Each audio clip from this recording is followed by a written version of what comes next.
اس کے اوپر بعض اوقات لوگ وسوسے کا شکار ہوتے ہیں کہ جی یہ کون سا قرآن حدیث کا مسئلہ ہے کہ ہم نے کسی کے ساتھ عہد کیا تو توڑ دیا، یا کسی ہم نے امپلائر کے ساتھ ایک امپلائی کا یعنی روزگار دینے والے کے ساتھ ایک ملازم شخص کا کوئی معاہدہ تھا کہ بھئی تم نے پارٹ ٹائم دوسری نوکری نہیں کرنی، جس طرح سرکاری جاب میں یہی ہے کہ آپ پارٹ ٹائم کوئی نوکری نہیں کر سکتے. اب 24 گھنٹے سرکار کے ملازم ہیں، اگرچہ 8 گھنٹے آپ دیتے ہیں، آفیسرز تو ایٹ لیسٹ پارٹ ٹائم بھی آن ڈیوٹی ہر وقت بلائے جا سکتے ہیں. ہمارے جو ایٹ لیسٹ جو ڈیفنس کی آرگنائزیشنز ہیں ان کے تو جو کارڈز ہیں ان کے اوپر لکھا ہوتا ہے اسینشل سروسز. کرفیو کے دوران بھی وہ نکل سکتے ہیں. ظاہر جنگ میں کرفیو لگا ہوا ہے اور ڈیفنس سے ریلیٹڈ جتنے لوگ ہیں جنہوں نے اسلحہ چلانا ہے یا ان چیزوں کو دیکھتے ہیں تو ان کا تو گھروں سے نکلنا مجبوری ہے. تو ہمارے کارڈز کے اوپر بھی یہ لکھا ہوتا ہے، چاہے ہم ڈیوٹی پہ ہوں چاہے ہم ریٹائرمنٹ لے لیں، وہ کارڈ اسی طریقے سے ویلڈ ہوتا ہے. اسینشل سروسز ہیں، ضروری سروسز ہیں، دینی پڑ جاتی ہے. تو اب گورنمنٹ ملازم پارٹ ٹائم جاب نہیں کر سکتا، ہاں ریٹائرمنٹ کے بعد کر سکتا ہے، ڈیورنگ جاب نہیں کر سکتا. تو اب وہ جو اس طریقے سے کر رہا ہے وہ حرام کر رہا ہے. البتہ بعض اوقات ہمارے آفیسز میں جس طرح یہ ہے کہ پارٹ ٹائم آپ جاب کر سکتے ہیں اگر آپ ٹیچر ہیں، لیکن 33% اپنی انکم کا گورنمنٹ کے کھاتے میں شامل کریں گے. تو ہمارے کئی ساتھ کے لوگ تھے جو یونیورسٹیز میں لیکچرز دیتے تھے، اس سے جو ان کو انکم ہوتی تھی اس کا 33% گورنمنٹ کے فنڈ میں اور باقی وہ اپنی جیب میں ڈالتے تھے. لیکن وہ ہوتا پارٹ ٹائم تھا، یہ نہیں تھا کہ وہ دفتر کی ڈیوٹیاں جو ہیں اس کے اندر جو ہے وہ کمپرومائز ہو رہی ہوں، نہیں. تو یہ معاملات الگ ہیں. تو ان ساری باتوں کے اوپر یہ کہنا کہ یہ کوئی قرآن و حدیث نہیں، سرکار قرآن و حدیث ہے. سورہ بنی اسرائیل میں جو اللہ تعالیٰ نے 10 کمانڈمنٹس نازل فرمائی ہیں ان میں سے ایک کمانڈ یہ ہے وَأَوْفُوا بِالْعَهْدِ، اور عہد کو پورا کرو، بے شک عہد کے بارے میں تم سے سوال ہوگا قیامت کے دن. اور مسند احمد کی حدیث کہ نبی صلی اللہ علیہ وآلہ وسلم نے فرمایا جو شخص اپنا عہد پورا نہیں کرتا اس کا کوئی دین نہیں ہے. اور بخاری اور مسلم دونوں میں حدیث کے منافق کی 4 نشانیاں، چاروں پائی جاتی ہوں تو پکا منافق ہے، ایک بھی پائی جاتی ہو تو کسی نہ کسی درجے نفاق کے اوپر وہ ہے. اس میں بات کرے گا تو جھوٹ بولے گا، عہد کرے گا توڑ دے گا، جھگڑا ہوگا تو گالی گلوچ کے اوپر اتر آئے گا. اور یہ آپ کو اکثر لوگوں میں نظر آتا ہے، لیکن ہم انہیں کیا کہتے ہیں؟ یہ اعتقاداً منافق نہیں ہے، یہ عملاً منافق ہے. عقیدے میں یہ لوگ مسلمان ہی ہیں. تو اس میں ایک یہ چیز بھی ہے کہ عہد کرے گا توڑ دے گا. یہ آپ کو ہمارے حکومتی اداروں کے اندر بھی چیزیں نظر آئیں گی، ہمارے پولیٹیشنز بھی نظر آئیں گی، عام مسلمان میں بھی نظر آئیں گی کہ وہ عہد کرتے ہیں، ایفیڈیوٹ لکھ کے دیتے ہیں لیکن اسے توڑ دیتے ہیں اور پھر کہتے ہیں کہ قرآن حدیث تو نہیں ہے. سرکار قرآن حدیث ہی ہے. قرآن حدیث جب آپ کو کہہ رہا ہے کہ آپ نے عہد نہیں توڑنا، اور عہد توڑنے کے لیے یہ نہیں ہوتا کہ میں وعدہ کرتا ہوں. لوگ یہ بھی سمجھتے ہیں جی میں نے آپ سے کہا ضرور تھا، وعدہ نہیں کیا تھا. پتہ نہیں کتوں گل کڈی ہے بھئی. جب میں آپ سے کہتا ہوں کہ میں منگل کے دن فلاں جگہ پہ آپ سے فلاں جگہ ملوں گا تو اس کا مطلب ہے میں نے آپ سے وعدہ کیا. یہ جو آپ بعد میں بکواسیات ارشاد فرماتے ہیں نا کہ میں نے وعدہ نہیں کہا تھا صرف کہا تھا، یہ اس ٹائم آپ ارشاد فرما لینا کہ جی میں منگل والے دن وہاں آؤں گا لیکن میں وعدہ نہیں کرتا. تو اگلا بندہ آپ کو کہے گا یار خدا نہ آئی ہو مروانا نہیں منو، یا آپ نہ مر جائیں، پہنچنا ہی نہیں تو وارنٹ نکل جان گے نہیں.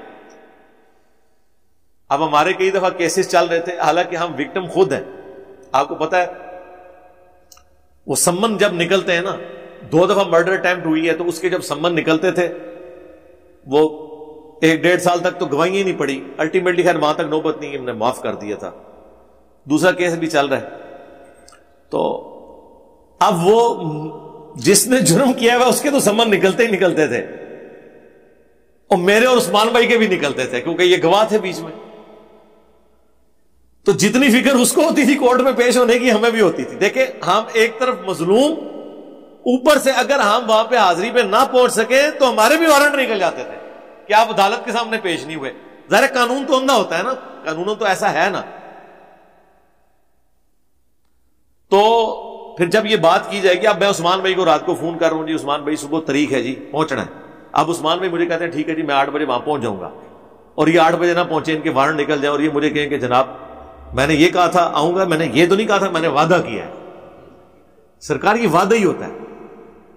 یہی بات اگر مجھے وہ رات کو کرے کہ میں 8 بجے کوشش کروں گا لیکن میں کوئی پکی بات نہیں کرتا, میں نہیں پہنچوں گا, میں کہوں گا پھر ٹھیک ہے وہ سنتری لینڈ کے دن آپ بھائی. تو یہ ساری باتیں بعد میں لوگ کرتے ہیں, یہ پہلے کرنی ہوتی ہیں. جب آپ کسی کو زبان دے دیتے ہیں نا, پھر زبان سے آپ نے پیچھے نہیں ہٹنا ہوتا. یہ ذہن میں رکھیں, وہ پھر دین ہوتا ہے. پھر یہ نہیں کہا جاتا کہ یہ جناب قرآن حدیث تو نہیں ہے, یہ تو آئین ہی ہے, اسے ہم نے ردی کی ٹوکری میں پھینک دیا تو کیا ہوا بھائی. جب آپ نے آئین کی وفاداری کا حلف اٹھا لیا نا کاکول اکیڈمی میں کہ میں سیاست میں حصہ نہیں لوں گا, تو اب کسی فوجی کا کام یہ نہیں ہے کہ وہ پالیٹکس میں حصہ لے اپنی جاب کے دوران. یہ وہ بات ہے جو ہم ہمیشہ سے کہتے ہیں کہ ہر ادارے کو اپنا کام کرنا چاہیے. لیکن اس بات کی وجہ سے پی ٹی آئی والے ہمیں گالیاں نکالتے تھے کہ جی آپ اداروں کے خلاف بولتے ہیں. اداروں کے خلاف نہیں, اداروں کے حق میں بول رہے ہیں. اگر میں کسی مسلمان کو کہوں کہ 5 وقت نماز پڑھ, اس کے بغیر تو مسلمان نہیں ہے, تو میں اس مسلمان کے یا اسلام کے خلاف بول رہا ہوں یا اسے اس کا عہد یاد کروا رہا ہوں کہ جس کی بنیاد پہ وہ مسلمان ہے, عہد یاد کروا. تو اس طرح اگر ہم کسی ریاستی ادارے سے کہیں کہ آپ کا کام نہیں پالیٹکس میں آنا, تو ہم اس کو اس کا حلف یاد کروا رہے ہیں, یہ تو اس کے ساتھ خیر خواہی کر رہے ہیں. تو اب پی ٹی والوں کو بھی سمجھ آ گئی ہے. اب وہ ہمارا ویژن آگے لے کے چل رہے ہیں. عمران خان صاحب اس وقت ہمارا ویژن آگے لے کے چل رہے ہیں. یہ ہم نے بات اس وقت کی تھی کہ ایسا نہیں ہونا چاہیے, لیکن اس وقت وہ ان کی فیور میں ریاستی ادارے کام کرتے تھے ان کی حکومت کو مضبوط کرنے کے لیے, تو انہیں اچھا لگتا تھا. آج وہ کہتے ہیں نہیں نیوٹرل تو جانور ہوتا ہے, پھر کبھی کہتے ہیں آپ نیوٹرل ہی رہیں, ٹھیک ہے, اور مجھے اپنا کام دکھانے دیں. تو یہ بات ہے, جب انسان کو خود اپنے مفادات کے حوالے سے کہیں ضرب پہنچتی ہے تو پھر انسان کو باتیں سمجھ آ جاتی ہیں. تو عہد پورا کرنا ہوتا ہے, یہ ایک فوجی کا عہد ہے, اسی طریقے سے ایک پولیٹیشین کا عہد ہے.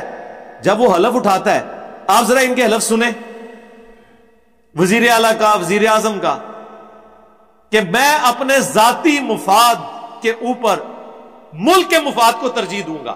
یہ جملہ اس میں بولتے ہیں, اور اللہ کے فضل سے, بلکہ کہنا چاہیے اللہ کے غضب سے, جب کبھی ان کا ذاتی مفاد آڑے آیا انہوں نے ملک کو قربان ہی کیا, الا ماشاء اللہ.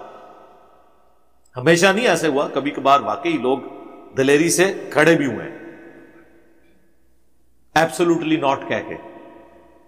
اور ایبسولوٹلی ناٹ جو ہے نا وہ صرف عمران خان صاحب نے نہیں کہا, وہ بھی ایسی بات کے اوپر جو ان سے کہی نہیں گئی تھی, صرف ایک انٹرویو میں پوچھی گئی. بعد میں انہوں نے خیر مان لیا کہ میں نے, مجھ سے اڈے نہیں مانگے گئے تھے, وہ تو انٹرویو میں بات ہوئی تھی.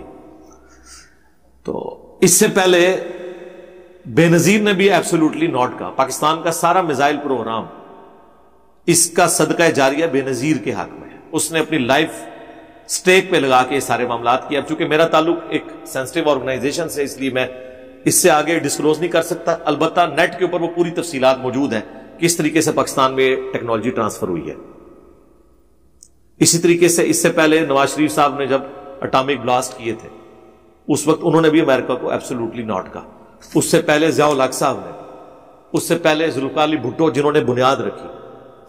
ہر بندے میں خوبیاں اور خامیاں موجود ہوتی ہیں, لیکن اوور آل ہم نے دیکھا ہے کہ زیادہ تر ہمارے لیڈرز چاہے ریاستی اداروں میں ہیں چاہے پولیٹیشنز میں ہیں, انہوں نے اپنے ذاتی مفادات کو ترجیح دی ہے حکومت اور عوام کے مفادات کے اعتبار سے. حالانکہ وہ اپنے حلف میں وہ یہ بات نہیں کر رہے ہوتے, بالکل اس کے الٹ بات کر رہے ہوتے ہیں, اور عمل جو ہے وہ کچھ اور کر رہے ہوتے ہیں. اور پھر اینڈ پہ کہتے ہیں وہ قرآن حدیث تو نہیں تھا. یار جب آپ نے ڈکلیئر کیا تھا کہ میں پرائم منسٹر ہاؤس کو یونیورسٹی بنا رہا ہوں, تو آج اگر میں آپ سے پوچھتا ہوں کہ کوئی ایک اسٹوڈنٹ بھی پڑھ کے فارغ ہوا ہے وہاں سے, تو آگے سے آپ سیکھ پاؤ گے نہیں میں یہ قرآن حدیث تو نہیں تھا. یار ہم تو آپ کو اپنا لیڈر مان رہے تھے نا کہ 3.5 سال میں ایک بیچ تو فارغ ہوا ہوگا. یہ صرف علامتی آپ نے ڈکلیئر کیا. گورنر ہاؤس گرا کے آپ نے وہ بچوں کے کھیلنے کے وہاں پہ گراؤنڈ بنانے تھے, کوئی ایک گراؤنڈ بنایا. کل میں سن رہا تھا وہ پرائم منسٹر صاحب ایکس ہمارے دیر میں تھے, وہاں وہ کہہ رہے تھے کہ میں وزیر اعلیٰ سے کہتا ہوں یہ پہاڑ گرا کے نا یہاں ایک کھیلنے کے لیے گراؤنڈ بنائے. سرکار 3.5 سال آپ رہے ہیں, کتنے گراؤنڈ آپ نے بنائے ہیں؟ اب تو آپ رہے بھی نہیں ہیں, پھر آپ کو وہی گراؤنڈ یاد آنا شروع ہو گئے ہیں. تو وہی بات ہے کہ آپ دعوے ضرور کرتے ہیں لیکن اس کے اوپر آپ عمل نہیں کرتے. یہ جب ہمارے یہ موجودہ پرائم منسٹر صاحب شہباز شریف صاحب کے پی میں گئے اور وہاں انہوں نے اناؤنسمنٹ کی ہے کہ جی کل تک اگر آٹا سستا نہ ہوا تو میں اپنے کپڑے بیچوں گا. تو ہمیں تو نہیں, ہم نے تو وہ خریدنے تھے کپڑے. خیر ہم تو خرید بھی نہیں سکتے, وہ تو ملک ریاض صاحب ہی خرید سکتے ہیں کہ وہ کسی پرائم منسٹر کی قمیض یا پینٹ کی جو قیمت کروڑوں میں لگا دیں. تو وہ ہمیں سامنے نظر تو کوئی نہیں آیا.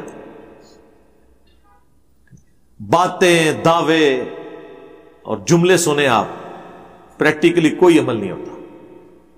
تو جب ہم اس طرح کی باتیں کرتے ہیں, لوگ کہتے ہیں کہ اپنے عہد کی جو پاسداری ہے کوئی قرآن و حدیث تو نہیں ہے نا, قرآن و حدیث ہی ہے. قرآن و حدیث نے اب جنرل بات کر دی تو سب کچھ اس میں کور ہو گیا.